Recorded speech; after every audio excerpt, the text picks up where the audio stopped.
ഇതൊന്നും നാട്ടുകടപ്പല്ലടാ രവി. ആദ്യ രാത്രി പെണ്ണ് വീട്ടി വെച്ചാണോടെ?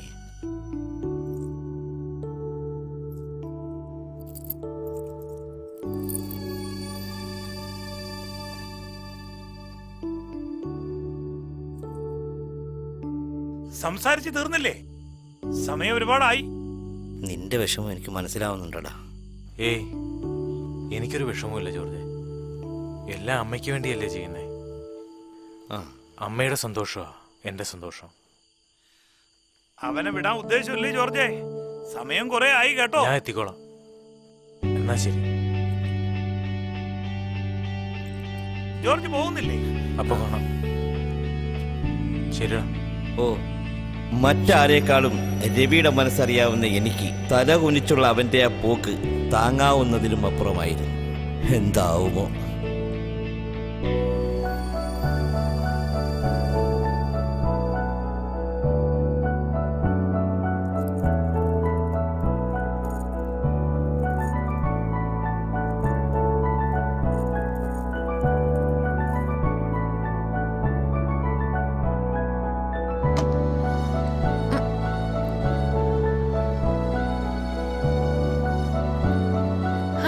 വന്നോ? ഇതെവിടായിരുന്നു? കൂട്ടുകാരനോട് സംസാരിച്ചോണ്ടിരിക്കുവായിരുന്നോ? ഇനി പഴയതുപോലൊന്നും പറ്റില്ല.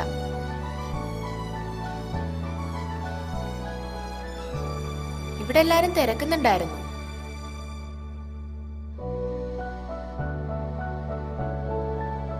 എന്റെ ഫ്രണ്ട്സാ, വിഷസ് അയച്ചേക്കുവാ. ഞാനൊന്ന് റിപ്ലൈ കൊടുത്തോട്ടെ പ്ലീസ്? ഒന്നും തോന്നല്ലേ. പറ്റിച്ചല്ല എന്നെ. ഞാൻ ഒരുപാട് പ്രതീക്ഷിച്ചായിരുന്നു, എന്നാലും വന്നില്ലല്ലോ. ആ, ഫംഗ്ഷനൊക്കെ ഇപ്പോഴാ കഴിഞ്ഞത്. ഒന്ന് പോ. ആ, സാരമില്ല, നീ പറഞ്ഞോ. ആ, ഇവിടെ ഉണ്ട്. പാവാ.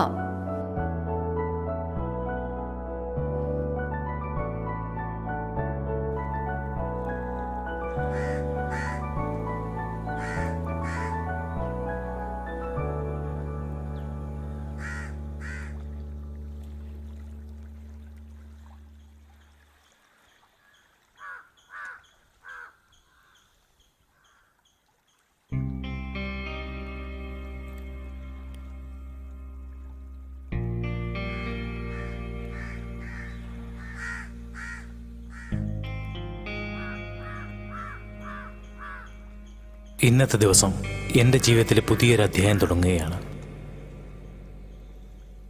പ്രണയത്തെയും വിവാഹത്തെയും കുറിച്ചുള്ള എൻ്റെ വ്യത്യസ്തമായ കാഴ്ചപ്പാടുകളെയും സ്വപ്നങ്ങളെയും ബലികഴിച്ചുകൊണ്ടുള്ള ഒരു ദിനമായിരുന്നു അന്ന്.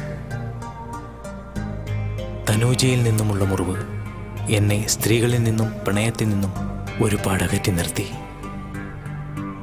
ഇനി ഒരു പെണ്ണിനെയും തനൂജയുടെ സ്ഥാനത്ത് കാണുവാൻ കഴിയില്ല. എന്നിട്ടും ഞാൻ വിവാഹത്തിന് സമ്മതിച്ചു. എൻ്റെ അമ്മയ്ക്ക് വേണ്ടി, അമ്മയുടെ സന്തോഷത്തിന് വേണ്ടി. ചാന്ദിനിയോട് നീതി പുലർത്തുവാൻ എനിക്ക് കഴിയില്ല എന്നറിയാമായിരുന്നിട്ട് പോലും സിനിമയിലെയും നാടകത്തിലെയും നായകന്മാരെ പോലെ അവളുടെ മുന്നിൽ ഞാൻ അഭിനയിച്ചു തകർത്തു. എന്നോട് തന്നെ ലജ്ജ തോന്നിയ നിമിഷങ്ങളായിരുന്നു അത്.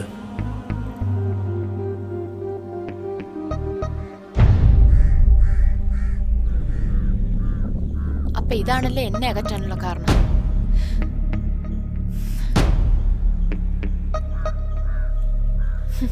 നമ്മുടെ രവിക്ക് നല്ല മാറ്റമുണ്ട് അല്ലേ? നല്ല മാറ്റമുണ്ട്. എല്ലാം ദൈവത്തിന്റെ അനുഗ്രഹം. മോളെ എന്തു പറ്റി? എന്റെ നിങ്ങളുടെ മോനോട് തന്നെ ചോദിക്കും. സുമതി, നീ അങ്ങോട്ട് എന്തു പറ്റിയാവോ? നിങ്ങൾ എന്താ ഇവിടെ വന്നിരിക്കുന്നതെന്ന് ഇപ്പൊ എനിക്ക് മനസ്സിലായി. നിങ്ങൾ ഓട്ടോബയോഗ്രഫി മൊത്തം ഞാൻ വായിച്ചു.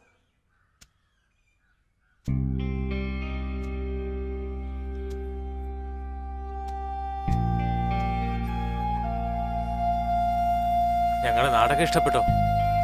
നാട്?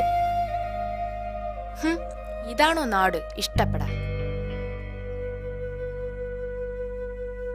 ഈ കുഗ്രാമത്തിൽ നിന്ന് എങ്ങനെയെങ്കിലും രക്ഷപ്പെട്ടാൽ മതിയായിരുന്നു.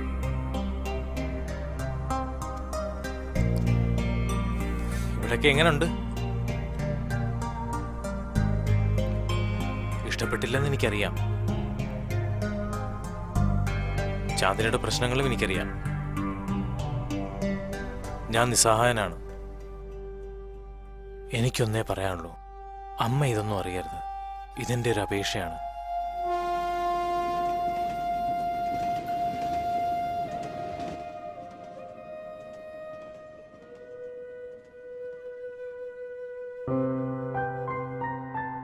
മോളെ ചാന്ദിനി,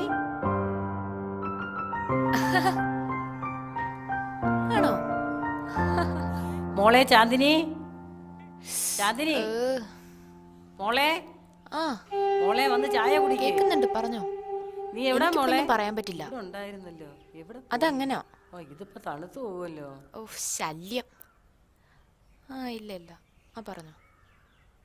ഇപ്പൊ എവിടാ? മോളെ ചാന്ദിനി, മോളെ,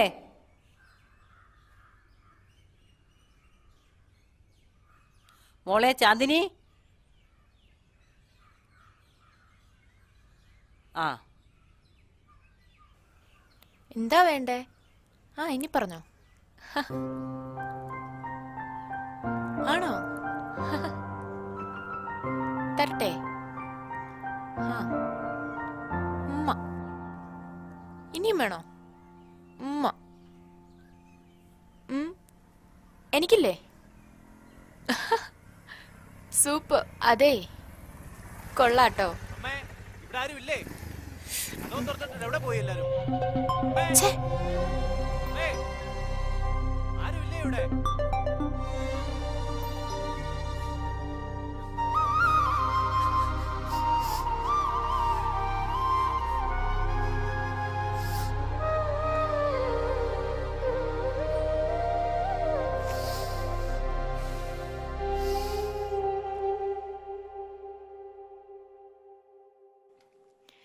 ആ, വെക്കേഷൻ കഴിയട്ടെ. നീ ഒന്ന് ക്ഷമിക്ക്. ആ, ഞാൻ ചാന്ദിനി, മോളെ, ഒട്ടും ക്ഷമയില്ല അല്ലേ? ചാന്ദിനി, എന്താ? കയ്യിരിക്കുന്ന താത്തു വെച്ച് ഇങ്ങോട്ട് വന്നേ. എന്താ നിങ്ങൾക്ക് വേണ്ടേ? എനിക്ക് നിന്നോട് കുറച്ച് സംസാരിക്കാനുണ്ട്.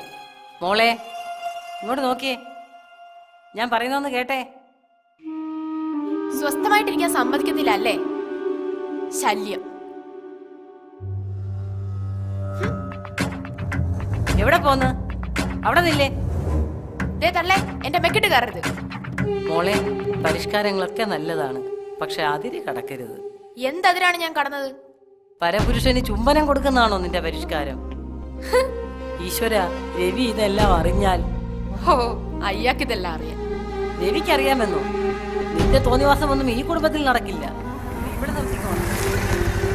ചാന്ദിനി, ഇന്ന് നിന്റെ തീരുമാനം എന്തെന്ന് എനിക്ക് അറിയണം. അടങ്ങി ഒതുങ്ങി കഴിയാമെങ്കിൽ ഈ കുടുംബത്ത് കഴിയാം. നിങ്ങൾക്കിപ്പോ എന്താ വേണ്ടേ? എന്താ നിന്റെ തീരുമാനം? മാറ് തള്ളേ, എനിക്ക് പോണം. എനിക്കിപ്പൊ അറിയണോ അത്? മാറാൻ. അമ്മയുടെ മേത്ത് കൈവെക്കുന്നോ? എന്നെ അടിച്ചല്ലേ? കാണിച്ചു തരാം തള്ളേ മോനെ ഞാൻ. ഇറങ്ങി പോടേ ഇവിടുന്ന്. ഇനി നിന്നെ ഈ വീട്ടിൽ കണ്ടുപോകരുത്.